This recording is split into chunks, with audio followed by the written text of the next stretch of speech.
Hey, Carl, do you remember when we had Dave Kozinski on the podcast talking about his website, Heads Up Health? Oh, man, that was fun. And what a cool app. Yeah, I like how you can take a data-driven and self-directed approach to your health. Of course you do. You're a geek like me.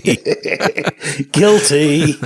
Heads Up Health lets you track your macros, ketones, blood sugar, weight, body measurements, and all that and more. And I like how you can integrate your lab test results for a more complete picture of your health. Yeah, I started connecting my family members and doctors to my profile, and now they're all using it. Yeah, I was able to link it with Strava, which has all my bike ride data, my Fitbit app, my Fitness Pal data, which is my food diary, and it's free. Yeah, just go to headsup.2keto.com and sign up. That's headsup.2keto.com. And tell them the dude sent you.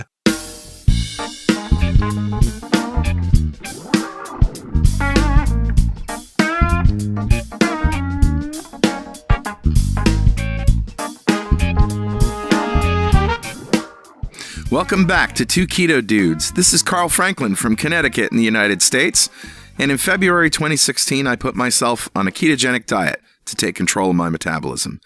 In just 2.5 months, I managed to reverse all my markers of type 2 diabetes with diet alone. As of now, I'm 80 pounds lighter with no signs of diabetes or heart disease. Hi, I'm Richard Morris in Canberra, Australia, and I've been on a ketogenic diet since April of 2014. When I started, I was very sick with complications from type 2 diabetes. Within 6 months of starting a ketogenic diet, all of my biomarkers of disease had disappeared. I've also lost about 80 pounds, so I've completely turned my health around. In this show is a document of my progress through ketosis and Richard's experience thriving for years in ketosis. Oh, yeah. And hopefully that might help a few people who are curious about this kind of dietary hacking. We're not doctors. We don't want to give anyone any medical advice, but we are keen to share our own experiences. We're actually both software developers, so we're not afraid of a little technical detail, are we, Carl? Nah. We've done some research into our own deranged metabolisms and the science behind them, and we hope to share some of that research. Where possible, we intend to put links in the show notes to cite research supporting any claims that we make. And you'll probably work out pretty quickly that we're both foodies. We love to cook and we love to eat. Mm-hmm. In every episode, we both share a keto recipe that cannot be ignored. Cannot. No. So let's start podcast number 80, Rogue Dietitian.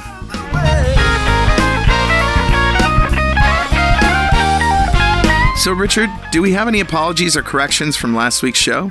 Actually, no, I don't think. That was Mark and Karen's Keto Parent Show with the little Keto Kiddos tacked on at the end. Yep. And we got lots of great feedback from that. Thank you, everybody. Yep. We're going to go live with that. It's going to be its own podcast with its own distribution channel. Mm-hmm. And we're looking forward to more keto parenting and more keto kiddos. Yeah, and more podcasts. We have some more pilots to drop on you coming up here soon, but not today. No, today it's going to be just us. Yeah. And, well, let's revisit what a ketogenic diet is. Ketogenic diet is a low carbohydrate, moderate protein, high fat diet. So this is essentially 20 grams of carbs or less per day. Protein is moderate. You want to get about 1 gram to 1.5 grams of protein for every kilogram of lean body mass that you have per day. Yep. And then fat to satiety. So the rule is just eat fatty proteins until you're not hungry anymore and stop. That's it. And when you're not hungry, stop. And when you are hungry, eat. Can't get much more simple than that. And that has some miraculous effects, as that's why we're here. That's right. So, right. Richard, how was your week, man? And by the way, pardon my sexy phlegm. I got it now. I don't know what it is, but it is, getting a little cooler here at night, and I think, it's just a seasonal thing. But anyway, how was your week? We're in the last 3 days of winter here, so it's still cold, and I'm still getting over the flu a little bit. I went to Thredbo for the week, which was a low carb down under conference that was held at a ski resort. Kind of like, it's a little bit like Breckenridge, except the highest elevation of Thredbo is about where Dr. Jeff Gerber's home is in Colorado, so we don't have these big mountains in Australia like you guys are lucky enough to have.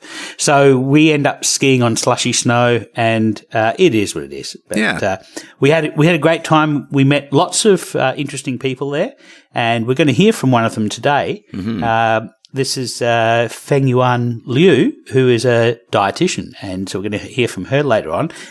So we had a great week doing low-carb presentations, both of us, and lots of low-carb food. Unfortunately, Dr. Bruckner, who is the coach of the Australian cricket team, who was supposed to go to the conference, wasn't able to make it because he had book commitments. So, I am going to meet up with him in October at the Low Carb Down Under conference at the Gold Coast, and I hope to get maybe I might do an interview with him then.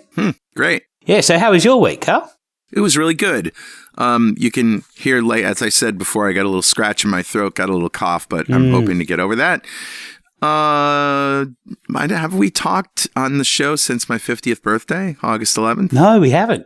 Yeah. How was that? It was pretty great. The band played over on the beach in Misquamicut, Rhode Island at a place called the Windjammer. Right? Yeah, we were the band. It was just another Franklin Brothers show, but since it was my birthday, a bunch of friends showed up and we had a very good time. Nice. So. And I think there's a few there's at least 2 videos on YouTube. Because I'm an audio guy, right? So not only do we run the band sound system with an iPad and a mixer, a digital mixer that doesn't have any knobs on it, but you can also record multi-track with that. So every microphone, everything that's plugged into that gets recorded on a separate track. Then I can mix all that down just like I would in a studio. So we did a couple of videos that sound really good. And I'll put links to those. Other than that, I discovered pate this week. Oh, okay. Yeah. Carl Franklin discovers pate, film at 11. I really hadn't had, pate all that much. The kind that has the aspic around it. Sure. And pepper, cracked pepper and, some liver and... some other meats and things. It's a really delicious way to get liver, which I have to be diligent about. Yeah, I'm not a fan of liver, as you know. Yeah. Can't tolerate the stuff. But my recipe later on today will actually be a non-liver form of pate. No kidding. What a coinky-dink. Yeah, what a coinky-dink. So I'm looking forward to that. But, so... What I didn't mention when we were in Thredbo is we found a Brazilian steakhouse.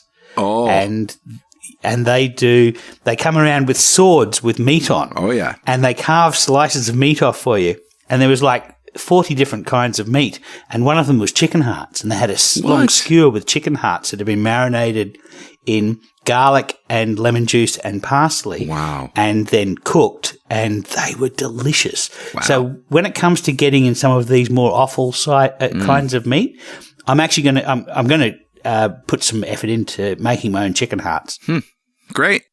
Well, this is the portion of the show where we announce a winner of a piece of swag from our swag store. And we are giving away the Keep Calm and Keto On mugs now. Nice. Today's winner is John Cotter. Congratulations, John.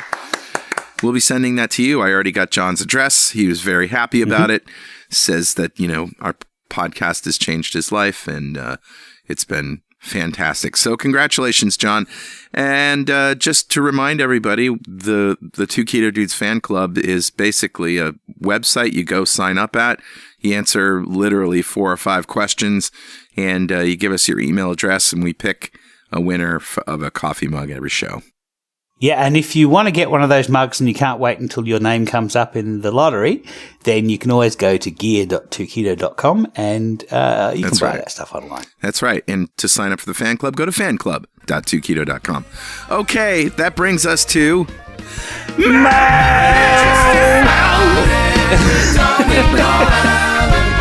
Oh, we've both got the sexy flame. It's just not good. There is nothing sexy about this phlegm, let me tell you. It's just nasty. Nasty, nasty, nasty. No, so I'm going to go first. I've got one from the Ketogenic forums. It's keep calm, keto on, patience pays off. Wait a minute. That's my mail. Really? That's the one you picked? Yeah, it is the one I picked. Well, the reason is it's because it's the best mail we've had in, a week or two at least.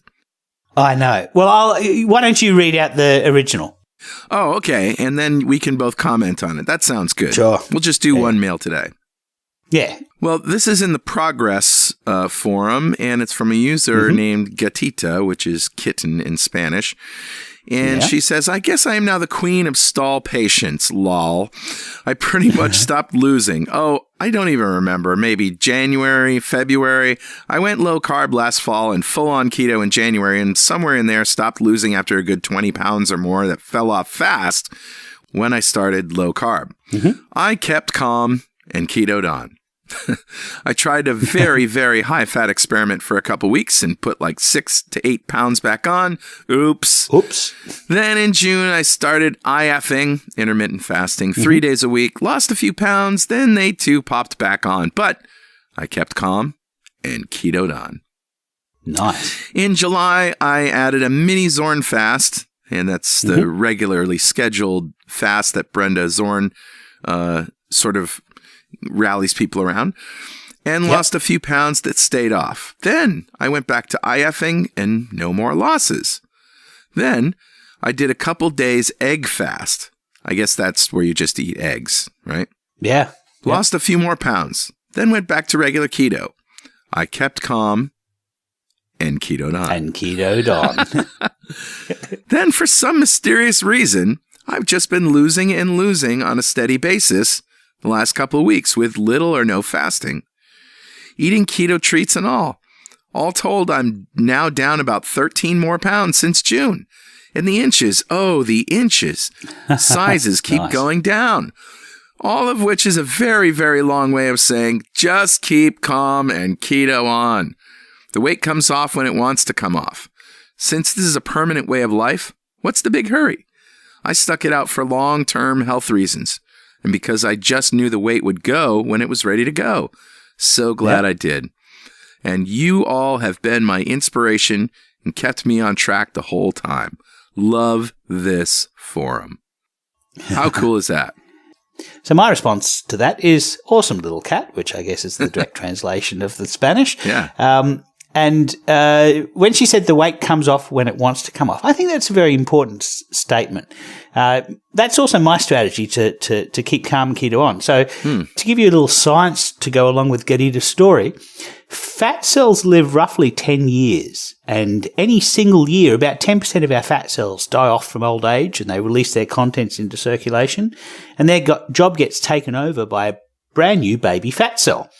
And those nascent cells never knew the bad days of when they had to live in obese bodies. So they're a lot better at responding to signals than the old ones that they replaced.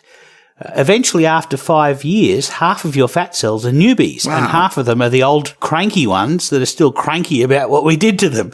So this is really my secret: is I'm trying to outlive the cranky ones. Yeah, and I'm just keeping calm and ketoing on. Well said. And I had forgotten that after 10 years of keto, you pretty much have a whole new store of fat cells. That's right. Yeah. That probably aren't as insulin resistant as the old ones. So one of the things that happens as soon as you go on a low-carb or ketogenic diet, especially if you're obese, and if you're obese and diabetic, one of the things that happens as you put on more and more weight is your body increases the amount of insulin to keep fat in your fat cells. And eventually your fat cells can take in no more fat. They become insulin resistant purely mechanistically. They just can't hold on to the fat any longer and it's spilling out into circulation. And now you have a problem where somebody has fat spilling out into circulation. They have high insulin, so they can't use that fat and they're hungry all the time, have no energy. So this is the typical problem of somebody who is obese and eating a high carb diet with high levels of insulin in their blood. So as soon as they go on the low carb diet, they drop their levels of insulin. And now all of a sudden they can use all of the fat that's in circulation. Their fat cells are still insulin resistant. They're still broken and they're still releasing loads of free fatty acids into circulation, but we're now able to use them. So all of a sudden we've got all this energy. We're rarely hungry because we've got all this energy. We don't need to go chase down a woolly mammoth because, we've got half of a woolly mammoth on our bellies that's releasing energy. And so now it's party time.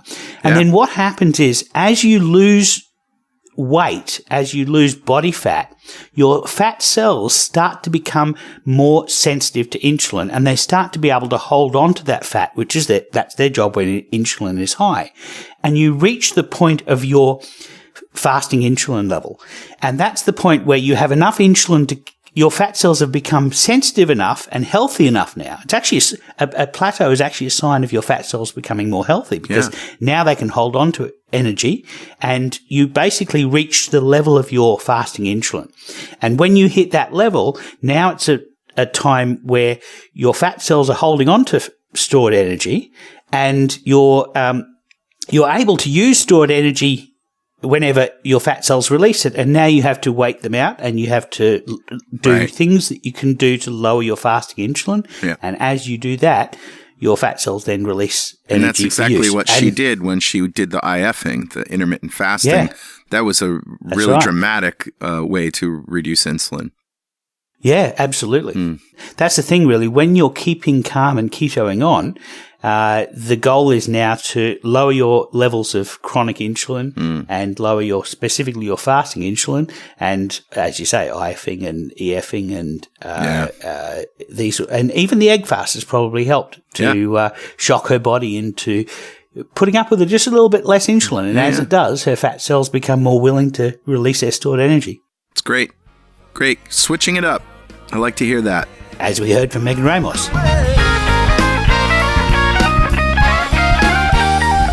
Well, we're very happy to have Feng Yuan Liu here. We call her Yuan. She likes to be called Yuan.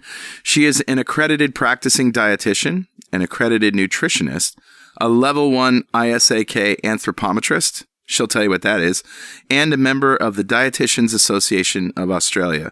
Welcome, Yuan. Thank you very much for having me on. What is an ISAK anthropometrist? And I can't even say that word, anthropometrist. Anthropometrist. So basically it is just a qualification that enables me to take skin folds, so to do body composition analysis. So level 1 is the most basic level. They do have level 2 and level 3 as well. But it is an internationally recognized title. So I can basically go anywhere in the world and use my skills to pinch people's skin, basically. Okay. Measure of humans. Yeah. That's it. That's right. So we're just going to let you tell your story. I think Richard brought this to my attention, and I just thought it was such a cool thing.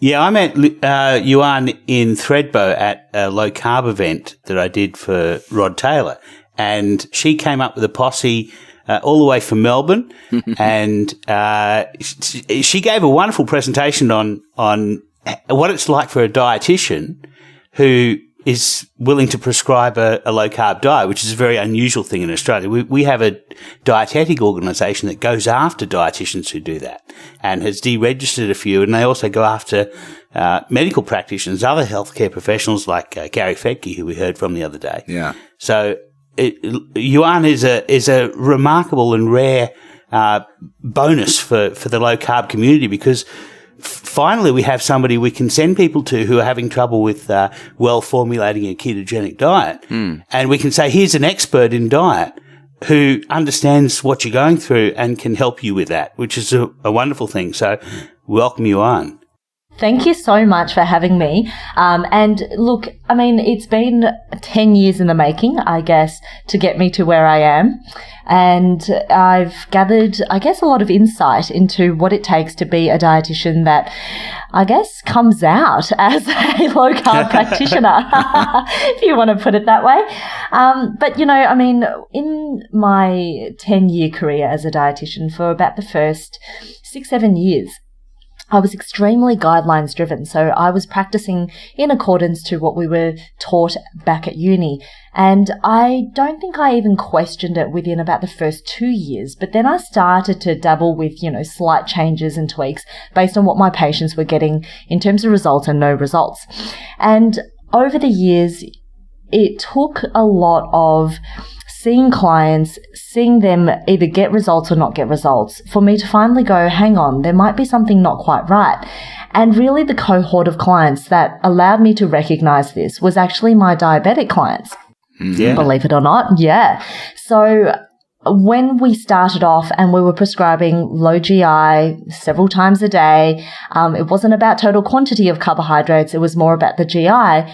What we found was that whilst their sugars didn't spike as quickly at that 2-hour mark, their overall HbA1c wasn't really improving. Right. And so that was a really, that was a bit of a wake-up call to go, hang on, what's going on here? Like, I'm following everything to a T. Why is this not working? So I started dabbling on in reducing carbohydrates and reducing the GI value of their foods, of their carbohydrate intake. Sure. But I was forever and a day too scared to increase fats. So it was essentially what turned out to be a lower carbohydrate, higher protein way of eating. Yeah. And that worked. I mean, that did work. However, it wasn't as satisfying. A lot of my clients were still going hungry. And overall, we weren't able to reduce carbohydrates that much because the fundamental mentality or the thought is that carbohydrate was still that first line of energy. And fats, we don't want to increase fats because we didn't want to increase their risk of heart disease. So it was this, it was this really weird situation I found myself in where I was kind of neither here nor there. And at that time, I didn't know anything about low carb, high fat. For me, it was just based on my experience and it was dabbling based on that. But then over the years, I started to incorporate fats in the form of olive oils, avocados, nuts, and seeds. And we did see better results. Yeah, the good fats, the guidelines prescribed good fats. Yeah, the vegetable-based ones that aren't coconut oil. That's exactly right. And, I was getting questions from clients going, what are your thoughts on, full cream milk versus skim milk? And I still, obviously to my horror to this day, but I was still saying, no, it's probably the best thing to do is still go for a skim milk.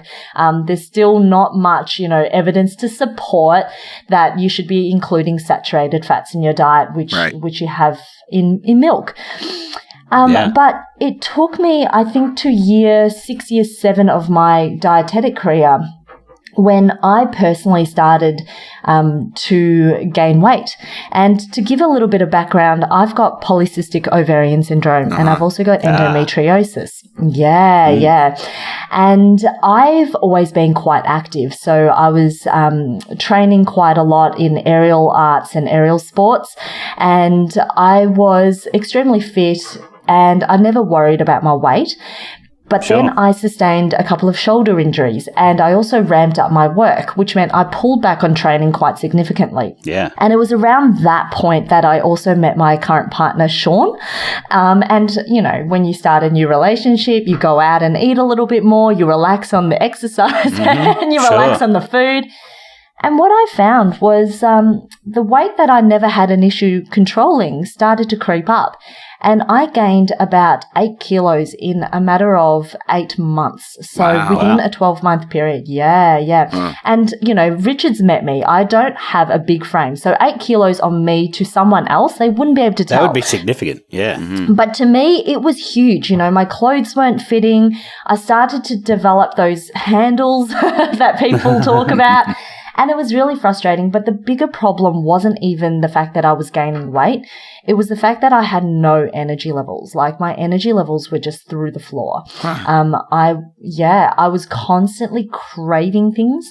And, I don't talk about this very often because I, for a really long time, was quite ashamed to admit that, I would go to work, I would see clients, I would advise them on what to do, but then I would go home, I'd crack open a packet of Tim Tams. I don't know if you know Tim Tams, Carl. I don't, but I think I can guess. Is it like a ring ding or a cookie cake? It's a fudge cookie covered with chocolate. They're notorious. Yeah. When I used to do conferences in America, I used to bring I'm ashamed to admit this, I used to bring like a dozen boxes of Tim Tams over with me to give away as bribes because it's like every other country you bring cash, money. In America, bring Tim Tams to bribe people because they're just like, they're like catnip. Well, we lived on Oreos too at my house for the longest time. And it's a hard cycle to get out of. But when I hear you talking about your struggles and your thought processes, you're speaking my language. I mean, and all these people that have a difficulty accepting the ketogenic diet and accepting higher fat, I mean, you're basically just telling the story. It's a universal story. It is. And I feel like, if I didn't have my personal experiences, of which there are two, so I'm sharing number one with you. If I didn't have these experiences, I don't know that I would have been as open to, I guess, recommend it to the extent that I recommend it now. Yeah. So the science is there, and I've always been one to be open to science and new science and the development of science. But from a practicality point of view, I think the fact that I have adopted it myself has given me a lot more confidence that this way of eating actually isn't what a lot of people who fearmonger around this type of eating is talking about. It isn't an extraordinarily high-fat diet. It isn't, you know what I mean? It's not a diet where it is just about any type of fat. It's very quality-based, and it's very controlled. And I think, if that's something that I can bring to the table to help people understand, then that's a win for me. But, in that journey where I was going to work and I was saying to people what they should be doing and what they shouldn't be doing, but then going home and cracking open these packets of Tim Tams and essentially polishing off what amounts to a full packet a night. I know. Yeah. And it was born from a few different things. One was the insatiable craving that I had. One was the low energy that I experienced, and one was the frustration. It was I'm trying everything and my weight isn't budging. It was a turning point in my career, and it was really hard to accept. So for me, there was a lot of that sort of mental battle as well, with why is it that what I've been prescribing for so long isn't even working for myself? Because mind you, I did try to put myself on a low-fat, calorie-controlled way of eating after my weight started to spiral out of control. Of course. And obviously, my weight didn't go anywhere. It didn't go down. It kept going up, in fact, and that was when the confusion really set in. It was, wait a minute, why is my weight continuously going up? And, when you put yourself on a more calorie-controlled diet, in order to eat, the rationale, and this is coming from a dietitian, right? So the rationale is, well, fats have the most calories, so I'm going to reduce fats. Right. But my body needs energy, so I'm going to have carbs because that's where my energy is going to come from. Right. I want to control my protein so that I'm not overdoing protein because of people's inherent fear of protein converting to glucose, et cetera, and then to fat. So for me, I put myself on a very moderately low protein, low-ish carbohydrate, but low-fat diet. So essentially, it was a starvation protocol. All right. Awful. And you probably didn't reduce your carbohydrates to the point where your insulin was low enough to access body fat. Definitely not. Definitely not. Because, my lunches were, some stir-fried chicken breast, with rice. Yeah. And it was just little things like that. Breakfast when I did. So I wasn't having breakfast consistently, and I was always ashamed to say I wasn't having breakfast consistently, which now I march around proudly to say I don't eat breakfast because I break my fast after midday. But at the time when I did have breakfast, it was a whey protein shake. Oh, no. I know. Or a bowl of oats. And it was just horrific to think that. But the funny thing is when I was at the peak of my training, I actually, now on reflection, I was actually on a very low carbohydrate protocol. I had 5 to 6 whole eggs for breakfast with a whole avocado, a side of spinach, and tomato. That was my breakfast. Oh, delicious. And I drizzled olive oil. Wow. I know. And this was without me ever hearing about low carbohydrate. This was just me doing that because that's what made me feel good when I was training. But funnily enough, the disconnect came when I stopped training. I thought that I didn't need all that fats, and I started to put myself on a much lower fat protocol. And obviously, you know, my weight didn't go anywhere. So that was a really frustrating time for me. So over that period of time, what did I do? I started to do a lot more research. And at that time, at one of my clinics that I worked at, there was a receptionist, and she ended up being our intern for quite some time. And she was a really, really switched on girl. And she's actually doing dietetics at the moment. And it was her who really spiked my interest in low carbohydrate nutrition. She would not shut up about the ketogenic diet. That sounds familiar. How that happens. I know. And so I'm very open-minded naturally. So I really wanted to hear everything she had to say. And she was linking me to everything. She was linking me to low carb down under seminars and lectures. She was linking me to various podcasts. She introduced me to Jimmy Moore. She introduced me to you guys, in fact, in those very early days. And it was really interesting because I was listening to everything and I was going, oh my gosh, this makes absolute sense. This makes so much sense. So obviously I started to dabble in it myself, and I put myself onto a relatively low carb, higher fat protocol. I was still very, very scared of animal fats at this point. Yeah. And I went, hang on, this is how I ate when I was training. But funnily enough, I was losing weight. My energy levels started to come back. I was feeling so much better. The weight that was all accumulating around my midsection was starting to come off. Yeah. And, you know, a little bit of a insight also is during this period of time before I put myself on low carb, I did go and get my fasting bloods done, and of which I did get my fasting insulin done, and my insulin came back high. And so what I found was, oh, hang on, there is a correlation here.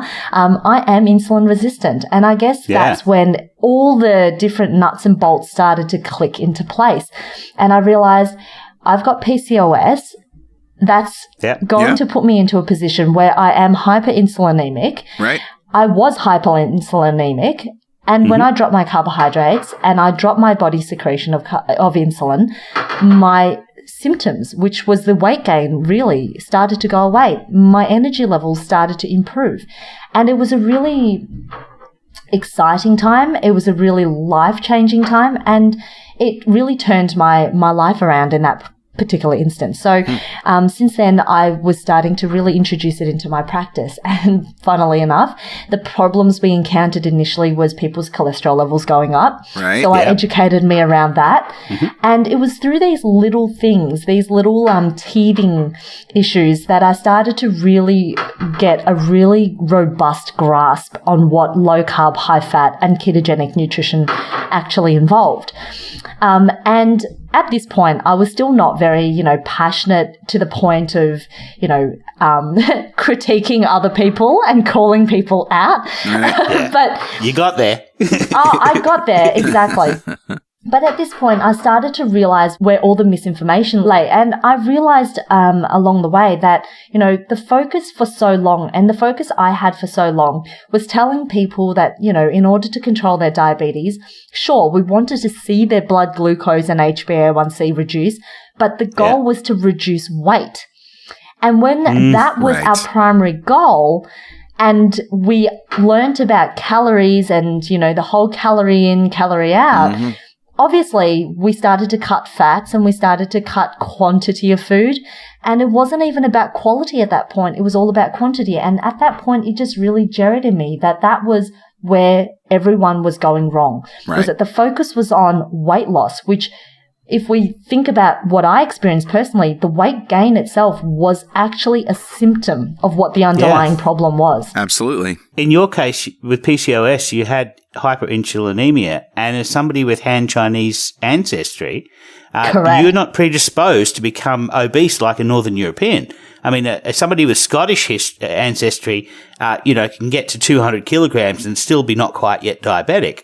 And Correct. somebody who is like has Indian or Han Chinese ancestry can go from a slight pot belly to all of a sudden blood sugars in ranges that are damaging their kidneys, eyes, all these kinds of issues. So you're really lucky that you managed to find it despite your dietetic training.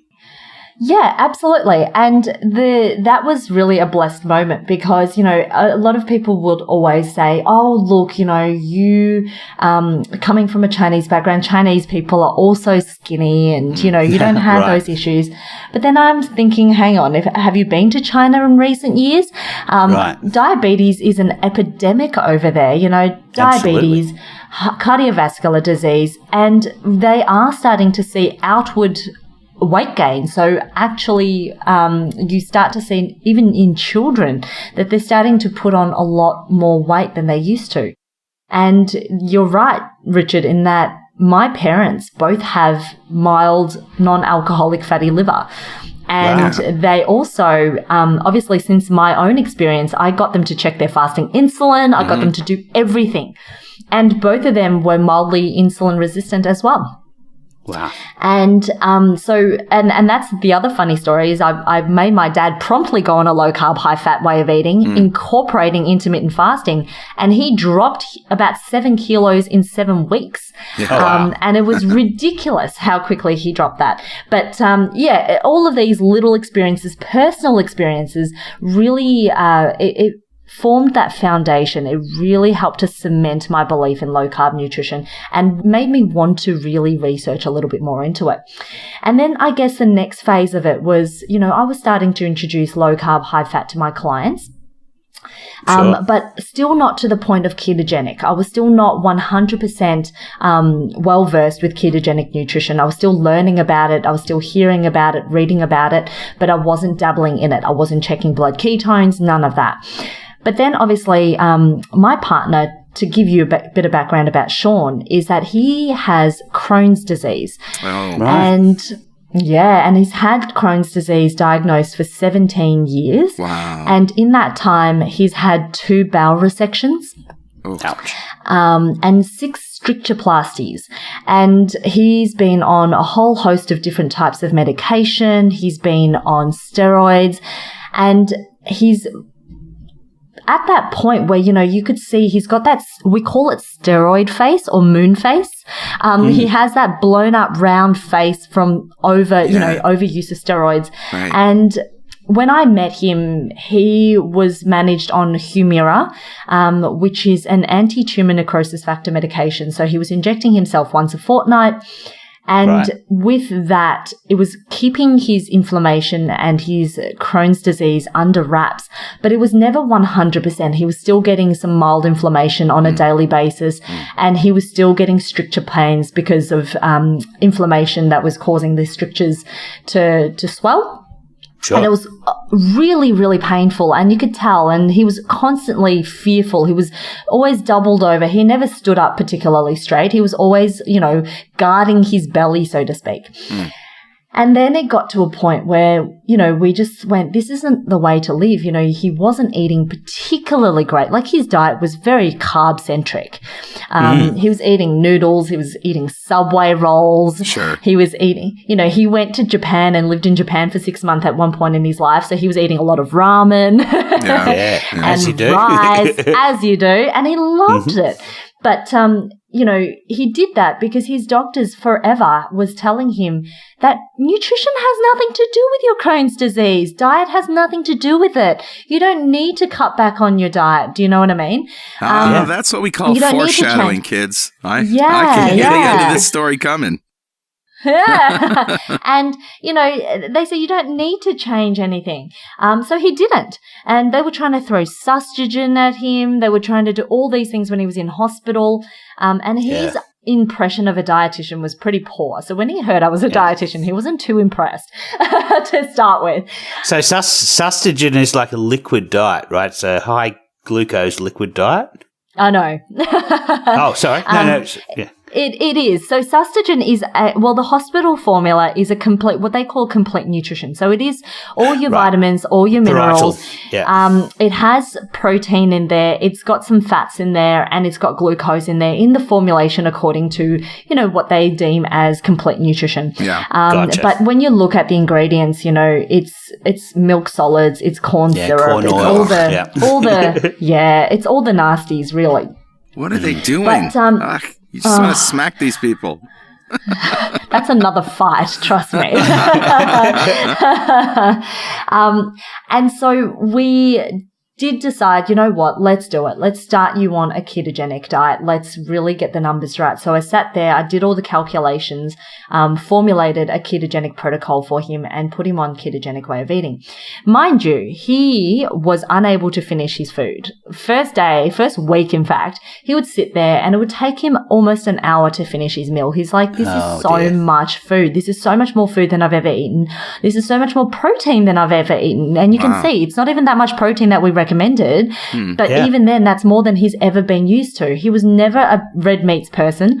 He never liked chunks of red meat like steak on the plate, and now he's got a smoker. An offset smoker. He's one of us, basically. He's got an offset smoker and he loves his meats. So how did the Crohn's go? Okay, so 18 months ago is when we started this. Over the course of 18 months, his Crohn's disease is completely under control. Zero inflammation. Whoa. His inflammatory marker is 5, so CRP is 5. Right. By the way, what are the good ranges of CRP? This comes up under once in a 5. while. Okay. Yeah, so under 5 is usually considered normal. For someone who has an autoimmune inflammatory condition, though, to get it on 5 is pretty impressive. Like, it's amazing. Considering his CRP at one stage was hovering at 65, or I think it was even higher than that. Yeah. I think it was actually higher. I remember him saying it was probably even in the 80s. So it was actually incredibly high. And to get that down from where that used to be to now 5, he's due for a colonoscopy and a gastroscopy. So we'll see what the results are there, but we're pretty confident that he's doing really, really well. Well, let's give Sean a round of applause. Well done, Sean. Well done. Round of applause. Well done, sir. He is no longer on medication either. So he's now no longer on any medication. It's purely diet controlled. And in the process, he's dropped 22 kilos as well. So, I mean, having him go through that and seeing his results on a daily basis, this has cemented not only my belief in keto diets and low carb nutrition, it has actually made me extremely passionate as an advocate for keto nutrition. Right. And also, I guess, as an advocate for the right type of formulation when it comes to low carb, high fat, and not, having people have these weird concepts that high fat equals 90% fat from diet. Like, ketogenic diet is ever 90% from fat.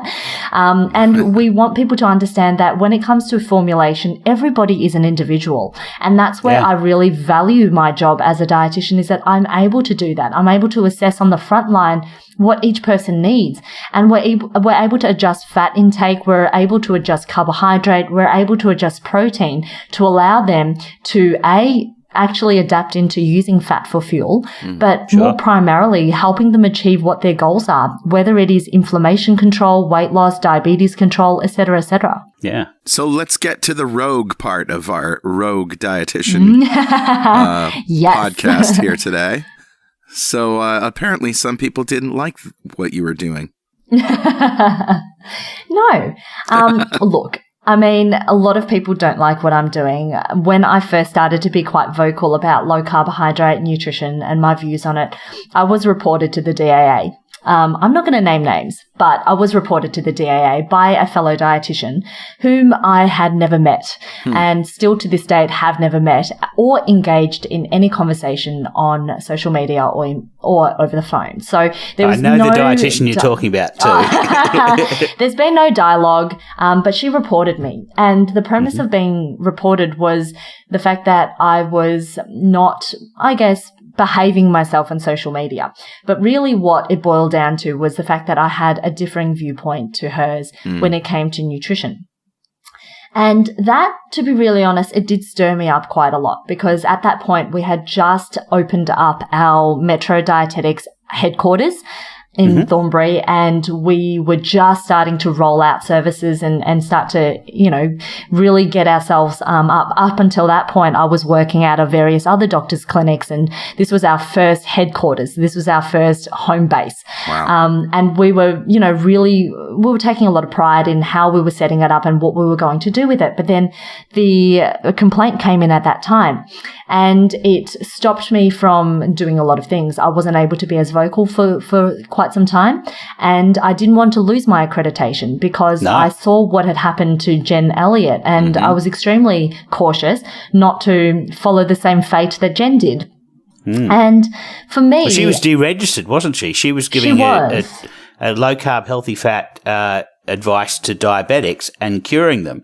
And this was actually in the region where I was living at the time and had just been diagnosed as diabetic. So there's a possibility that the Dietitians Association of Australia doing what they did to Jennifer Elliott prevented me personally from getting reasonable advice. It could have saved me 2 or 3 years of high blood sugar. Wow. That's right. But that's just a personal story. Wow. And you know what? And this is the thing, right? In Jen's situation, I mean, it was a bit of an unlucky situation where she was working in a community health capacity, and they have their own sort of set of rules and guidelines, and there's a lot more colleagues who would be, turning their nose at what she's doing if it's not following protocol, et cetera, et cetera. But for us, we're a private practice, and so we technically hold all the risk ourselves, and we do have that level of protection in that particular sense. And I'm really happy we do, because it has allowed us to practice the way we do. But at the same time, in the back of my head, it's always been, what if I get deregistered? What if I get pulled up? And obviously when I was reported, it sparked a audit. And that year they went through my my CPD log, my professional development log, and they failed me. They said, it's not logged in the right way. The wording of your log isn't right. So they failed me. Bureaucrats. I know, basically. And I went, all right, okay, cool. So they said, well, because of this and because you failed, we're going to be automatically auditing you again next year, which is this year just gone. And they said, if you fail again, we will be suspending your accreditation until, obviously, you fix it. Was there any legitimacy to their claims about the way things were written? Was something that you could fix, or did it seem like they were just doing that to find something to throw you under the bus with? Look, I mean, legitimacy, yes. I have to admit, I'm not the best at keeping the most thorough CPD logs. So, I mean, they did have a sense of legitimacy if it came to, I wasn't thorough enough with logging it in accordance to what they wanted. But in terms of, is that just a matter of, wording, and therefore is that really the most important part of it? Is it the fact that I didn't do my professional development? No, it's just the fact that I didn't log it in accordance to what they wanted. So, I'll let people debate on whether that's legitimate or not. But at the end of the day, what it did was it sparked a subsequent audit this last year just gone.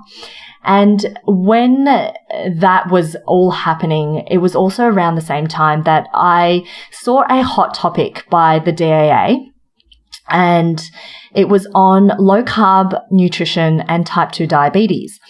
Right. And they slammed the use of low carbohydrate diets for type 2 diabetes.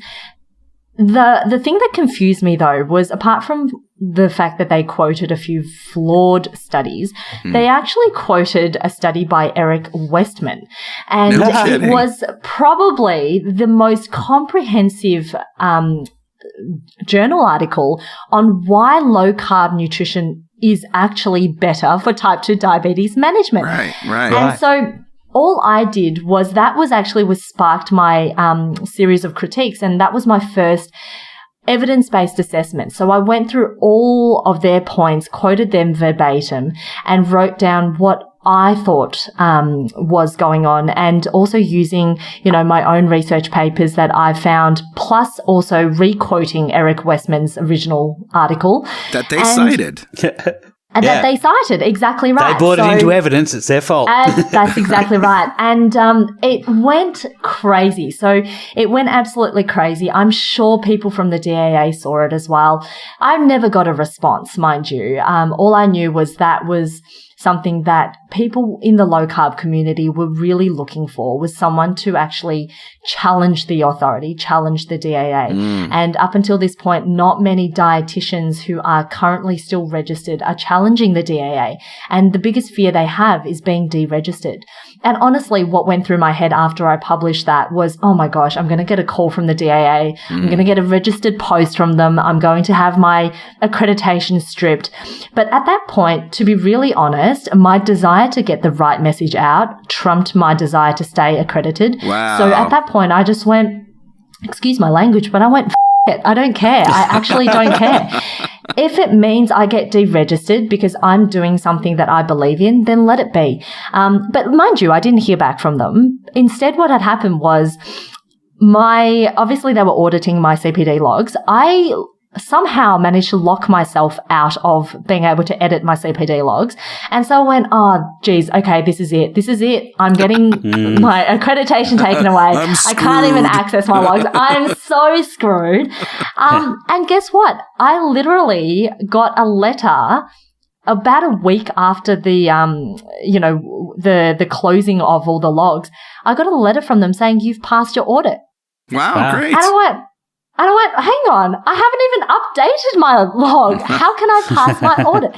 Mind you, I'm probably, if anyone from DAA is listening to this, I'm probably throwing myself under a bus. Right, they're going to say, wait a minute. Yeah, they're not regular listeners. Probably not. And if they are, good on them, right? I know, right? But do you know what I mean? And that just made me go, woohoo, I've still got yet another breath to fight. So it just really sparked a lot more passion in me, especially now, with my personal experience with low carb, with Sean's experience with low carb. We've just decided we are going to practice based on science. We're not going to practice based on guidelines. I've got no interest in the guidelines. The guidelines are so loose and the guidelines are so broad. And wrong. Mind you, guideline number 3 is so wrong. It just makes me not want to even bother with it. And so for us, is that the one that says that carbohydrates must be between 40 and 60%? That's the I guess the Australian Guide to Healthy Eating. So yes, They do recommend that. But when we look at the actual Australian dietary guidelines, they've got a series of 5 different guidelines, of which guideline number 3 says limit intake of foods containing saturated fats, added salt, added sugar, and alcohol. But what they don't talk about is foods that are commercially produced, that are completely highly processed, that are rich in refined carbohydrates. And I was actually having a little bit of a Twitter exchange recently about the definition of, saturated fats and how they can say things like potato crisps and chips are rich in saturated fats. And it's just these little things that are extremely confusing to the general public. Sure. Confusing to me as a practitioner. Yeah, there's no saturated fat in potatoes. I know. And they're most likely cooked in trans fats or, seed oil. Right. Yeah. Exactly right. And the sad thing about that is, their failure to open themselves up to this discussion, because, when these points are challenged and when discussions are had, that's when improvement happens. And when they close themselves off to having any discussion around these topics, it means that they're not open to improvement. And so really at the end of the day, sometimes it feels like all you're doing is just banging your head against a brick wall. You're getting absolutely nowhere. That's frustrating. It is very frustrating. So we've just decided to opt out of doing guidelines-based nutrition. After all, they are guidelines. They're not there to dictate what we do person to person. And that is my justification, every single day of why I do what I do, because the people that come and see me, they're not going to benefit from the guidelines. They're going to benefit from more specific, tailored nutrition. Absolutely. And if tailoring means lowering their carbohydrates and upping their fats and adjusting their protein to match their requirements, then that's exactly what we're going to do. And it's gotten to a point where we're at that pinnacle where we have been doing this now for a couple of years at our HQ, that center where we have all autonomy over what we do. We have seen such phenomenal results. We have helped people reverse off medication for their diabetes. Yeah. We have helped people control the inflammation to the point where they had really bad arthritic pain for really long periods of time. And now they're able to be a lot more limber. They're moving a lot easier. They're not getting the same joint pains that they used to get. We have people who, when they first came to see us, were 150 kilos and over a period of 12 months have dropped to 90 kilos. Wow. And, Great. all through that, it was by adjusting bit by bit, slowly, getting them into a low carbohydrate state. This particular girl that I'm talking about turns around after 12 months and goes, am I on that keto thing? You may be. Yeah. And my response is exactly that. It was, you might be, but I guess because we haven't focused on checking ketones because that's not our primary concern. Yeah. Right. I don't know. Right. But now that we know, that a lot of people are trying to dabble in keto, a lot of people are trying to dabble their hands in low carb nutrition, but are completely butchering it and not doing it properly. Yeah. And as a result, a lot of these people who have, tried it and don't get results, they're the ones who are actually saying to other people who haven't even tried it, don't try it. It's a scam. It doesn't work. You'll feel horrible, and they get the keto flu and electrolyte loss and they don't have enough salt. They'll get some cramps and then they're off it. They go, no, that's it. I feel like I'm going to die. Yeah. I know. Nail polish breath. And, they say all these things. And so for us, it's about educating people around what it actually means to be in ketosis. And for us, really at the end of the day, that's what prompted us to start the Keto Clinic, which we've just actually launched. And it's for us to help hold people's hand through the process of keto fat adaptation. Great. And we want to help people to adapt into burning fats for fuel to help their metabolic processes. And we aren't accepting everyone, you know what I mean? We're really wanting to attract people who really genuinely would benefit from keto. Sure. We don't want just any average person who just wants to try it because they think it's trendy. We want people who would metabolically and hormonally actually benefit from a ketogenic approach. And we will hold their hand through it and teach them the ways, show them what it means, and get them on to that journey for life, really. I can only stand and applaud, give a standing ovation to that, because that entire approach is going to turn around the lives of people for whom standard of care approaches are just putting them into a box. Right. So, you're literally going to save the lives of hundreds of thousands of people who go through your practice and who are influenced by those who go through your practice. And that's exactly what we're hoping to do is that, we see the light.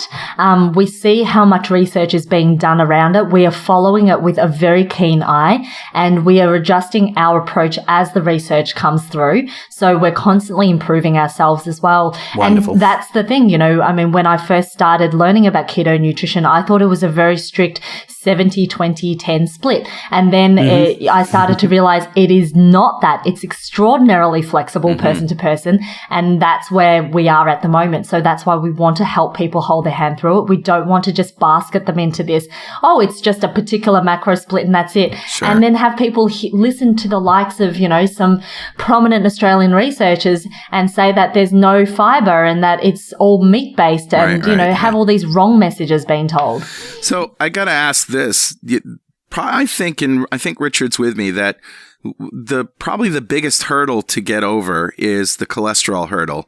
And that's just not only because cholesterol tends to go up for hyper-responders, and, a lot of us are, but that everything that we think about high cholesterol is based in folly. And you really have to convince people that everybody's got it wrong. And, I know. That's a hard one. And do you know what, Carl? That's the hardest one. It really is. It's the one we battle the most with the doctors. It's the one we battle the most with our clients, which is why we have decided to do the education around cholesterol on the front end. So before they even get new bloods done, we look at their current bloods or their baseline bloods and we educate them around what the levels should look like, what to expect on a ketogenic approach, and why they shouldn't worry. And we allow people to understand that having more cholesterol, total cholesterol, is not a bad thing. And the fact that our bodies absolutely need cholesterol, we need it to synthesize hormones. We need it to do all the processes that our body is designed to do properly. And without cholesterol, we actually don't get any of those hormones produced in adequate quantities, and we don't have those pathways happening in the way that they should. And we educate around the fact that it's not about total cholesterol, but rather we should be looking at triglyceride levels. We should be looking at HDL levels. We should be looking at the LDL subfractions. We should be looking at inflammation. CRP. We should be looking at insulin. We should be looking at all of these other markers that are so important. We get people to look at cortisol. I mean, one group of people that we work a lot with are business owners and entrepreneurs who are experiencing, in the colloquial term, burnout. So these are people who are extremely stressed, and the stress is driving inflammation up, and it's driving all of these things up.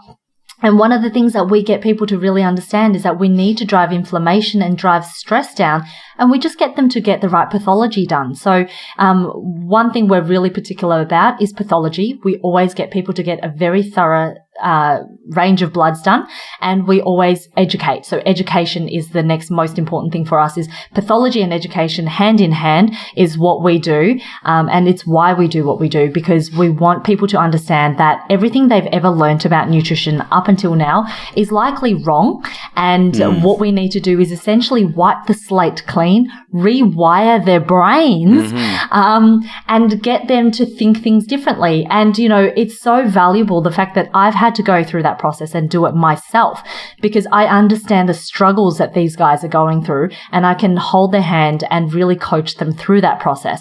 Because mind you, that, having to completely disregard everything I've ever done and have to come to terms with the fact that the way I've practiced for the first 7 years was, in short, wrong, is really difficult. It's extremely difficult. Yeah. Well, good on you for doing it. And Yuan, this is just a fantastic story.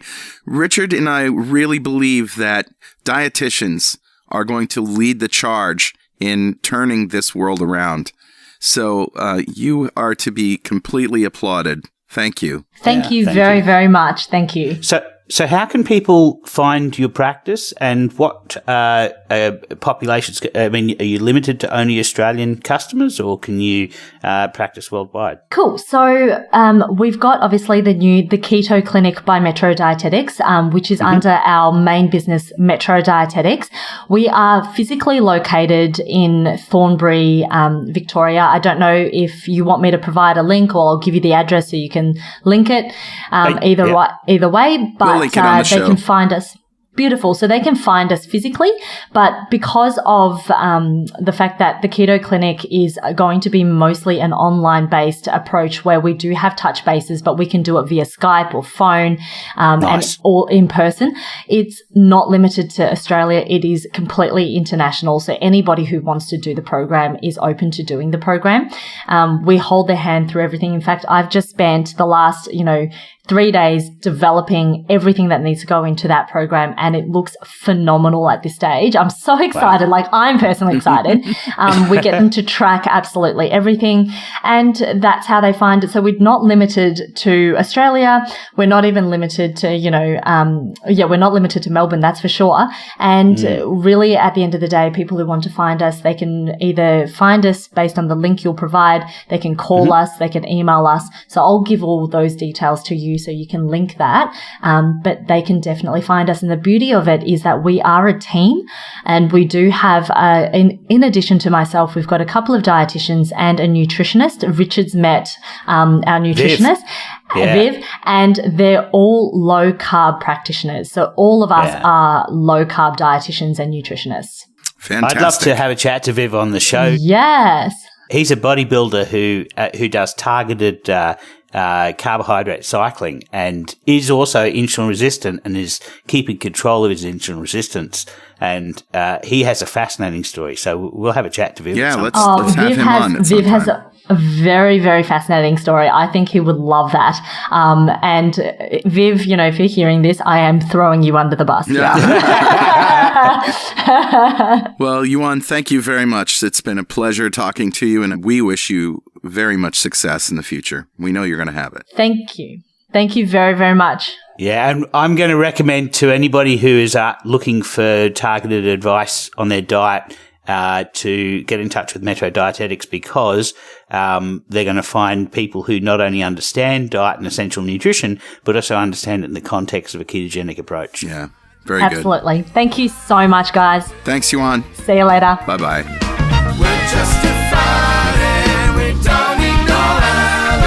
Well, you know, it's almost beginning to sound like a broken record, these stories. Not only of her fixing herself and her husband fixing himself, but just the stuff that people are putting up with from the establishment. Absolutely.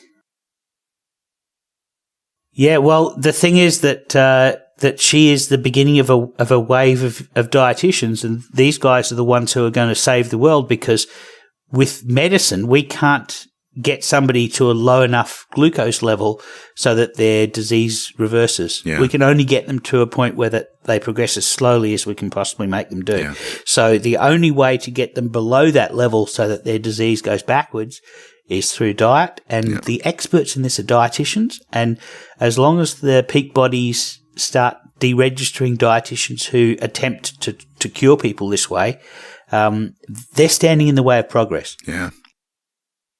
Well, are you hungry, buddy? I'm really hungry. All right. Let's lay on some recipes. Oh, yeah. Yes, sir. I think I'll go first today, yes. Sure. So I make this for myself maybe once a month, and I just, it's so simple, but it's so delicious, and I'll share it with you now. This is a ribeye Philly cheesesteak stir fry. Oh, so I love Philly cheesesteaks. I've always loved steak, mushrooms, onions, peppers, or capsicum, you call it, garlic, you know, sauteed all up with some melty cheese on it. So that's essentially what it is. You can change these ratios if you want to, but I just picked some standard ratios here. You want like 6 to 8 ounces of fatty ribeye, cut into bite-sized pieces. If you like your steak rare, make your chunks thicker, right? So they cook on the outside and not so much on the inside. If you like them done a little firmer, then slice it thin on the bias. So you figure that out. 2 tablespoons of olive oil, 2 tablespoons of butter. Melt that in a pan over medium heat. You want to add in a cup of chopped mushrooms, a cup of chopped bell peppers, whatever color you like, and only about 1/3 of a cup of chopped onions, because onions do have a bit more sugar than most vegetables. So I like to limit mine a little bit. So saute all of that up, and I use a cast iron wok for this, but you can use a fry pan or whatever. Saute all that up over medium heat for about 3 minutes just to start the vegetables cooking. Now you want to add the ribeye and the garlic. You don't want to add the garlic right away because it might burn. So so now you add the ribeye and the garlic, and you just continue to saute that up to the desired doneness. For me, it's about 5 to 7 minutes, maybe 5 minutes for me. And now I want to salt, pepper, seasoning, whatever other seasonings you like. I just like pure salt and pepper. That's good enough for me. Sometimes if I'm cooking this for my partner, she is allergic to onions, so I use onion powder because that works for her. But when I get to cook it for myself, I use onions. Yeah. All right. So now you salt and pepper to taste. You taste it. It all tastes good. Now you sprinkle the cheese on top. Now, I have a love affair with Havarti, creamy Havarti cheese. You know? It's just so creamy and good and delicious and salty. So it's hard to shred, though, because it's kind of sticks together. But you can shred it with a cheese grater. About a half a cup, whatever you like. Just put it on top. Now, here's the thing. Turn it off and cover it. So the cheese melts, but it's not gonna, it's not gonna burn or stick to the pan. and that gives everything a minute to be happy together. Let it stand for about 3 minutes off the heat. Yeah. I'm a big fan of resting meats when cooking because, So now if you really want to gild the lily, you can put a couple of quail eggs on top or just chicken eggs or duck eggs or whatever. Just fry some sunny side up eggs. What you got? And just put them right on top there. And that's good stuff. So you eat it in a bowl like it's a stir fry? Absolutely. Philly cheese stir fry. I eat it in a bowl I start with a fork and I end up with a spoon. Oh, that sounds so good. That's my recipe. What do you got? Okay, I've got an interesting recipe today. This one's called rillettes de porc au graisse de oie, which is pork rillettes with goose fat. Wow. Now, the way this works, it's actually a replacement. It's a meat spread, very similar to pate, but it doesn't use liver. Okay. It uses pork. So what I'm going to do is I'm going to start off with some pork shoulder. It's also known as Boston butt. And I'm going to use some pork belly as well. And I'm going to cook it down in a slow cooker. And you've seen my slow cooking meat recipes before where I put an entire joint in and I end up with the long fibers, maybe 4 to 6 inch long fibers. Yeah. And then they soak up the juices. This one, we're actually going to cut into 1 inch chunks because we don't want the long fibers. We want this meat to render down in the fat. And so what we're going to do is we're going to start off with about 4 kilograms of boneless pork shoulder. Now, when you go buy boneless pork shoulder, often there'll be a large shoulder bone in that joint. So what I do is I carve around the shoulder bone and then I put it on the top of the pot and let all of the meat and the fat render off the bones and just pull the bone out at the end. Yeah. So we're going to go with about 4 kilograms of Boston butt. And we're going to go with about 1 kilogram of pork belly. Nice. And this is going to be pork belly with the skin removed. We're going to cut into 1 inch chunks. Okay. We're going to throw that in a slow cooker and we're going to add about 6 sprigs of thyme. I've just got a thyme plant in the garden. Lemon thyme, in fact. Do you cook all the pork together? You're cooking all of the pork together. You're going to render it. All at once. Yeah. Yeah. And you're rendering it down to, I've got a big 5 litre crock pot or slow cooker, and it's filled to the brim. In fact, in my kitchen right now, I'm cooking rillettes de porc. Wow. The traditional recipe is you put pork skin and everything all in there and you render a lot more fat off. But what I'm going to do is I'm going to add some goose fat. I'm going to add about 350 grams of goose fat. You could use duck fat. You could use chicken fat. If you can get schmaltz, then that's chicken fat. I like to have the pork meat with a bit of the pork fat, but with the waterfowl fats are just more flavoursome. They carry more flavour, and so this is really an issue of flavour. And so what you're going to do is you're going to render down all of that meat. It's going to take about 6, 7, 8 hours. You just got to keep going in and checking the meat to see if it's tender, if the meat falls apart. And then what we're going to do is normally with these recipes, I just shred it straight in the bowl, in with the fat, and the meat just picks up that fat. But this time what we're going to do is we're going to pour off the liquid. The liquid will be mostly fat. Yeah. I should have mentioned I put some bay leaves in as well, about 6 bay leaves in this. And I also put about 3 cups of water. I always start off with a liquid of some kind so that the meat doesn't catch. So I start off with about 3 cups of water, and that'll evaporate off. Yeah. What we're going to end up with at the end, the juices are going to be pork-flavoured pork and goose fat mainly. And so we pour off this liquid and we end up with the dry meat, and then get in there with some forks and really shred it up till it's really fine. You don't want any chunks at all because we're going to be turning this into a pate. Yeah. So I then add back about 3/4 of that fat juice mixture, mix it all up, and then I get some wide mouth jars and fill them with this meat pate mixture. It's pate in texture, not in it's not. So it's not you don't obviously. You don't put it in a food mill and grind it up into a paste or whatever. No. You could do that. Would it wreck it though? I wonder. I don't think so. Yeah. No, I think it would make it just more pasty texture. Mm-hmm. So before you let this cool, you add some flavorings to it. I add a little bit of fresh lemon juice, maybe the juice of 2 or 3 lemons, and you can add some lemon zest as well. You can also add freshly ground nutmeg and salt and pepper to taste. So what we're trying to do is we're trying to produce this meat spread that has just a slight nutmeggy taste, but it's really bringing the flavour of the pork. I put it in cleaned mason jars or wide mouth jars or tubs sometimes. We're making about 4 kilos of this stuff, so it's a lot. You can actually give this away as gifts. So we've put 3/4 of the fat in with the mixture and added the flavourings, and now what we're going to do is we're going to put them in our jars. And that final quarter of fat, we're going to pour over the top to seal the jars. And now they can sit there. They can sit in your fridge for months. Right. Sealed, under fat. Moisture can't get in. Moisture can't get out. Great. And so now you just let them cool in your fridge. And you can give them away as gifts because, it's just a jar of meaty spread for somebody to pour on cheese. If you have a carb burner, they could probably put them on crackers, but, Right. That's my recipe. It's rillettes de pork with goose fat. That sounds absolutely amazing. Well, as I say, I'm just cooking it right now, so I plan to eat some of that today. Oh, yeah. Well, we do apologize for running long, but we thought we wanted to let you on talk as much as you wanted to. It's a great story, and we wouldn't have missed it for the world. So that's the show, buddy.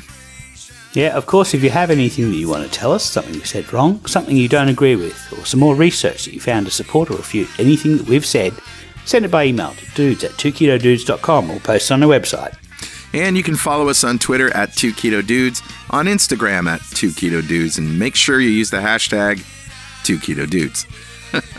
Of course, if you want to join the free ketogenic forum, it's free, and it's a forum at forum.2keto.com. Yeah, and if useless swag is your fancy t-shirts, coffee mugs, and all that other junk, head over to gear.2keto.com. And if you want a shot at getting that swag for free, join the 2 Keto Dudes fan club. You'll be eligible to win something in every show. Go to fanclub.2keto.com. And if you feel like supporting our podcast and our forums, why not make a pledge on our Patreon page at patreon.2keto.com.